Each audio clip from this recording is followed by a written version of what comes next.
candidates, which include language competencies, computer literacy skills, as well as psychometric tests.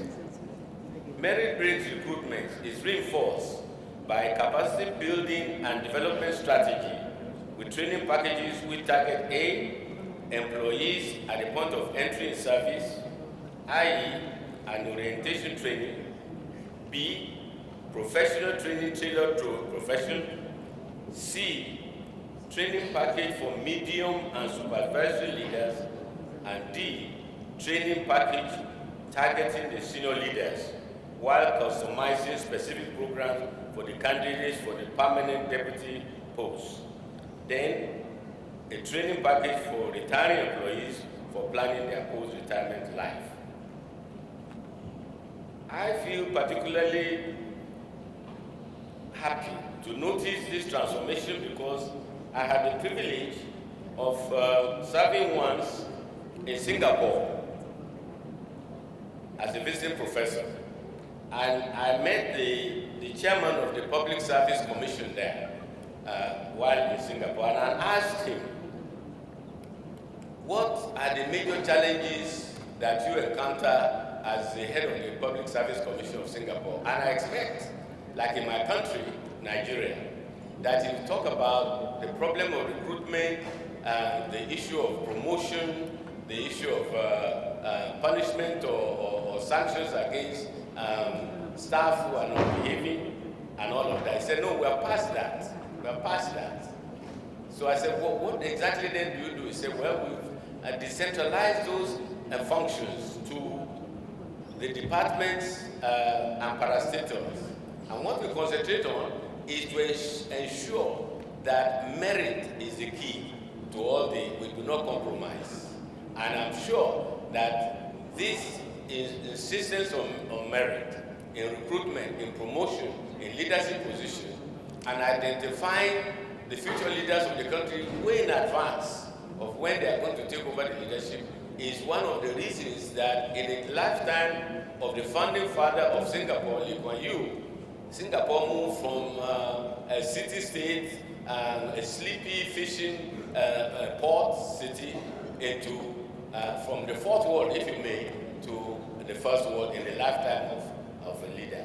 So the merit-based system, which Egypt is embarking on under the leadership of the president, is really a key to success, to human capacity building, and to really bringing the welfare of the people to be at the center of all the development processes. And I must also add that the National Training Academy here is the start of the leadership grooming architecture. I mentioned how in Singapore they go to secondary school, high schools, and identify who will be the future permanent heads of departments, future heads of even private sector agencies.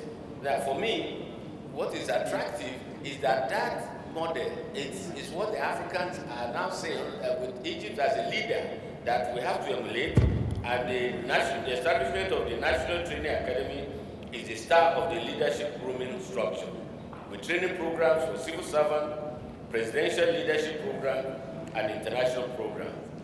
And it is an expression of the Pan-African vision and commitment of Egypt that the National Training Academy has so far trained 297 Africans from 47 countries in the last few months. Do I hear some applause somewhere?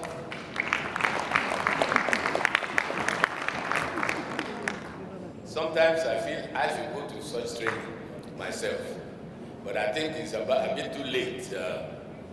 Now, the significance of Egypt's civil service training program is that it addresses a fundamental principle of public administration in Africa.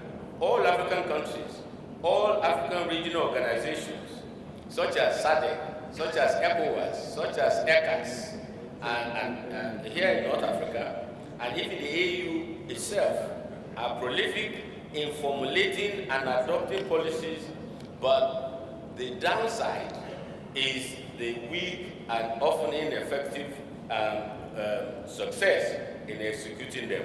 So what we need is not more ideas, more policies, but the implementation of those progressive policies that have already been identified. Egypt, in my view, is seeking to break the chain of this restraint on development, this bottleneck on development. And I not only admire the effort and wish Egypt success, but I encourage other African countries to follow Egypt's lead, because the success of Egypt is the success of Africa. This is the pathway, in my view, to achieving the Africa we want. An Africa where our people, we should be at the epicenter of all development effort.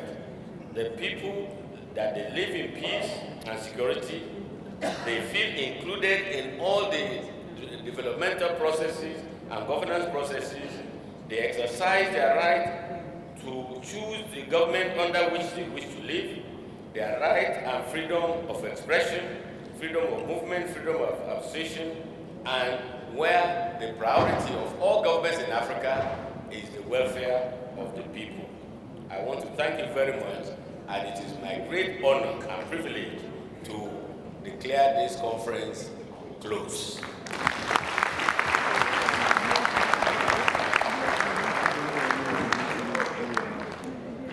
Thank you.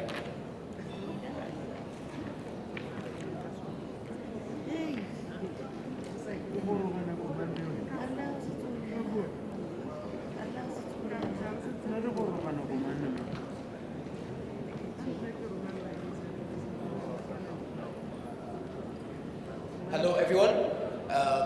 We're glad to have you in this 4 days of the conference. It has been a pleasure to have you all. Kindly find on the screen the timings for the shuttling to the airport. Kindly find the closest time to your flight and take the bus before it. So today we have shuttling at 6:30 p.m. and 10 p.m. and 10:30 p.m. As for tomorrow, we have a shuttle bus at 5 a.m., 12 p.m., 4 p.m. and 7:30 p.m. All buses will leave from the Ritz-Carlton. So kindly grab your bags and come here to take the shuttle bus to the airport. Thank you and have a blessed day. Thank you.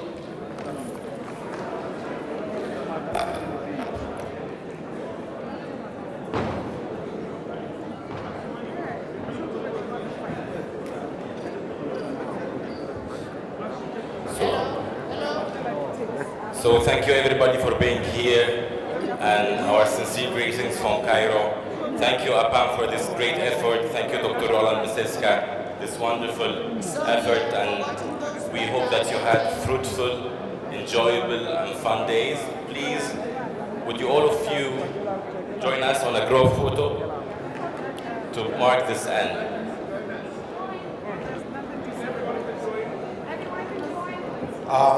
Dear delegates, for those ones who had submitted to us their membership details, kindly go to the Secretariat room and collect your certificates and membership cards. Kindly, don't leave without them. They are at the Secretariat. Thank you.